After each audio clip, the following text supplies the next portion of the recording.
A eleição do Internacional vai tomando cada vez mais forma e agora Elusmar Maggi, o tio da soja, como brincam na internet, declara apoio a Alessandro Barcelos. O fato causou um alvoroço de que teremos bilhões para aportar em jogadores, mas não é bem assim e eu vou te explicar aqui nesse conteúdo. Enquanto isso, do lado do Roberto Melo, Fernando Carvalho surge como uma notícia de que pode ser um dos vice-presidentes e já correm para falar comigo que isso é uma grande mentira. A gente vai contar todos esses bastidores agora nesse conteúdo. Então tu sabe, fica comigo depois da vinheta.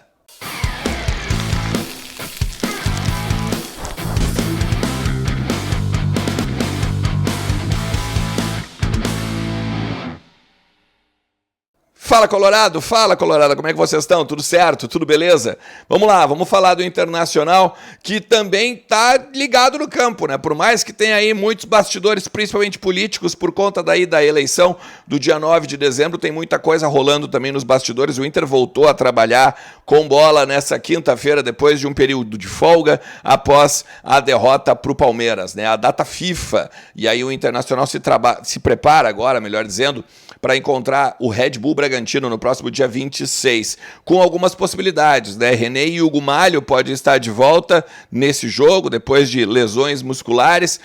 Valencia com chances, sim, de participar também do finalzinho, né, da temporada, dos últimos jogos ali, Bragantino, Cuiabá e o Botafogo. Tem o Corinthians também, que eu estava esquecendo.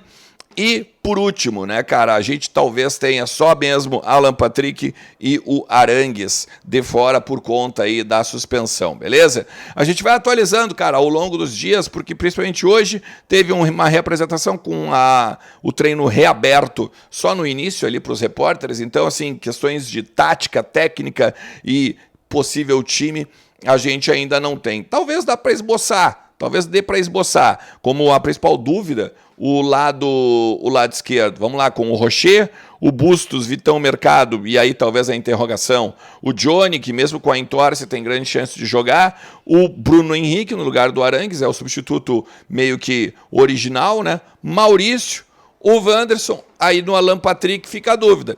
Pedro Henrique, quem sabe?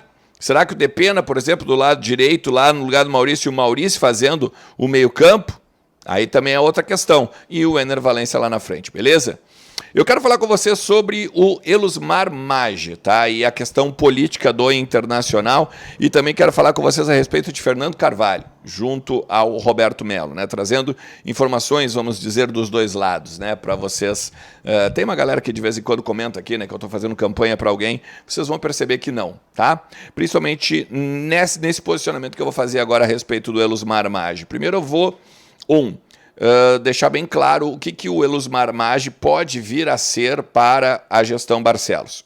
Assim, a gestão Barcelos está formando uma espécie de fundo de investidores. A ideia é arrecadar 50 milhões de reais para diminuir os juros bancários que o Internacional paga anualmente por conta da sua dívida.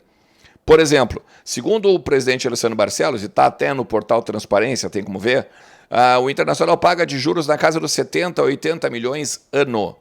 Isso daria, né, em 3 anos de gestão, 240 milhões de reais, se tu for olhar. Pô, pensa, muito do dinheiro tendo de pagar o juro, tu não tem capital de giro, tu não tem poder de mercado, tu não tem poder de maior endividamento, né, porque a partir do momento que tu já tem juros bancários, tu vai fazer outros, vai pegar mais ainda... empréstimos com bancos, né? Tu não tem uma credibilidade financeira por conta de uma saúde financeira.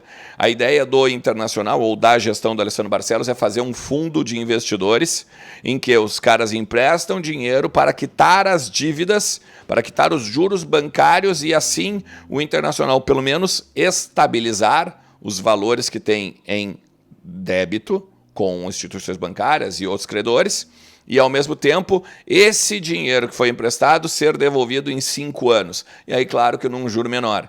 Não é um mecenas, não é a ideia de usar o dinheiro do Elusmar para contratar jogadores. Pelo contrário, seria para fazer, então, as finanças do clube serem organizadas e, a partir disso, o Internacional fazer novas contratações, novos investimentos em novas áreas, em determinadas situações e tudo mais. Esse é o principal ponto. O segundo ponto é, Se o Elusmar vai ser um mecenas de emprestar dinheiro para contratações, ficam os mesmos questionamentos do Sonda. A custo qual? Né? E ele vai fazer simplesmente emprestando dinheiro e recebendo num juro menor, ganhando participações, hoje não dá mais de jogador, né? Mas tendo alguma outra contrapartida diferente que não essa do fundo. Então tem todas essas questões, das mesmas questões que valem para o Sonda, valem para o Elusmar. Ainda que, vou deixar claro para vocês, o que me passaram é que a possibilidade do Elusmar e até mesmo do Sonda de entrar neste, vamos dizer assim, negócio chamado internacional se dá a respeito do fundo. Ou seja, o Elusmar não é um cara que vai contratar jogadores, vai ajudar o Internacional a estabilizar as dívidas e as finanças da gestão, no caso do Internacional. Hoje, se o Alessandro Barcelos ganhar, né? Pelo menos o projeto é do Alessandro Barcelos. Do lado do Roberto Melo, tem o seguinte, o departamento de futebol do Roberto Melo, ele já está semi-formado.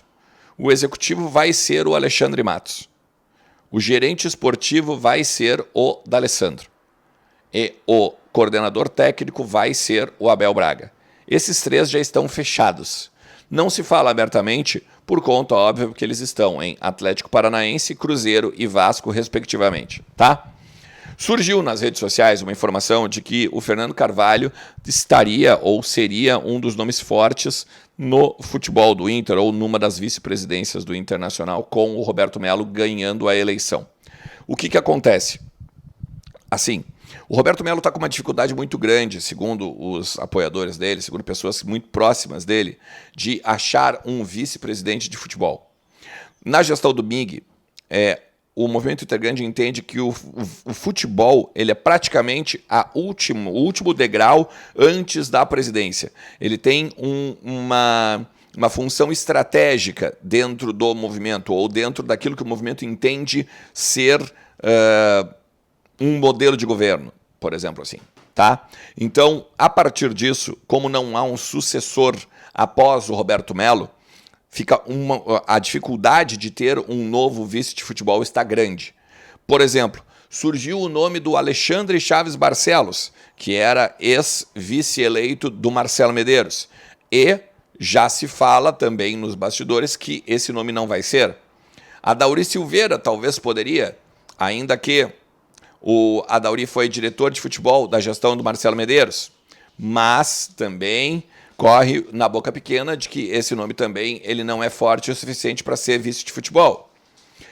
O Roberto Melo, em alguns momentos, chegou a declarar que ele abriria, junto ao Conselho Deliberativo, a possibilidade ou a prerrogativa de não ser obrigatório vice-presidentes.